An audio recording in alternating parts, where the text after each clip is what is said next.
What's up again, my diecast fam? So many videos always show holding the Hot Wheel and then drilling it out, holding it in your hand. Now, I don't know if that's cringe to me because I know how bad it hurts when you slip with that drill, whether it's running a screw or especially a drill bit.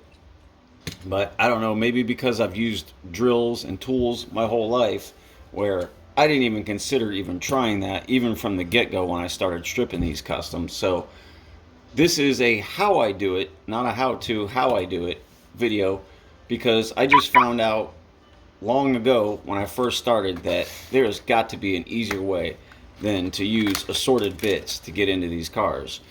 I figure probably like most of you guys, when I started out, I got an assortment of bits and was, drilling the rivet out and then using a bigger bit to sort of, catch the bigger end of the rivet and get it popped. So I figured out an easier way to get consistent ring pops, and I've been doing it that way, forever now. And I'll show you what I'm doing, which makes it so much smoother. Simply using just a good quality uni bit, step bit, whatever you want to call it. It's got that nice tip to it, so it gives you a nice center, and I get the most consistent, clean ring pops from using this almost every time. Well, literally every time. Some cars can be a little tricky. Premiums are usually pretty easy to drill, so I'm going to show you how to drill one and show you what I'm talking about. Also, a better way to hold on to it. So this is what I use right here. So I believe they call these like a jeweler's vise for repairing watches or whatever, and they're super cheap. I think you can get them for under 10 bucks on eBay. They're all over eBay. And I just put a little piece of foam in here just because sometimes on certain cars I don't want to scratch them because I'm not going to strip them or paint them. But just for example purposes, I just went and grabbed a premium real quick so I can show you how smooth this works. So I'm just going to load it up in here. This is my little tabletop that I use for drilling and grinding. I just installed a one of those. I got this off eBay too. Just a little nail dust fan. Just keeps the dust down. And so if you hear a noise from this fan, I don't believe it's too loud, that's from this. So just lock it up in the clamp here on the vise. Hopefully you guys can see what I'm doing here. So I usually don't try to do this with a camera on, but got my drill,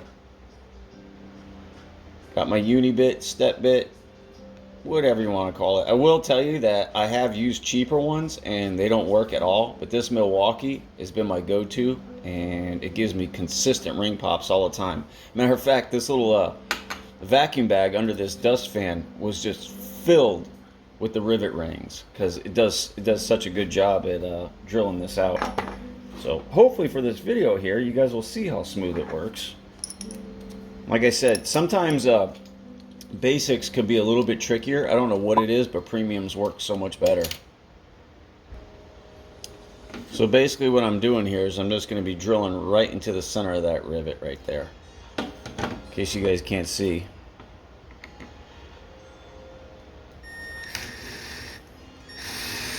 Oh, turn on my fan.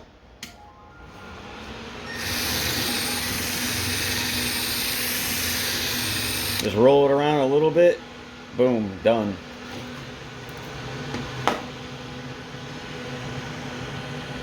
There it is. That quick.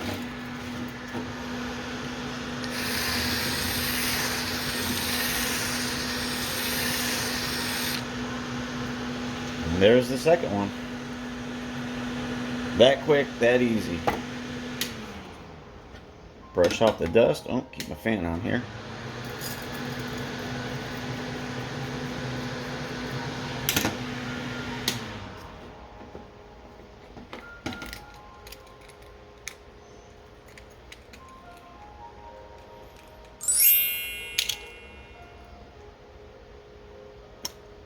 So also what that bit does is it gives you a nice center point, especially if you're tapping. See how it gave me that nice clean point? So you don't have to use a punch to find that center point. So this way when you go to drill it, you're getting right in the center of that rivet, just like you want it when you go to drill it to tap it. So, yep. Just a much easier, safer way. You don't have to hold it in your hand. And this gives you fantastic, clean, quick ring pops every time. Alright guys, just a quick how I do it video to show you guys how I drill out my Hot Wheels. Alright guys, catch you on the next one. Take it easy.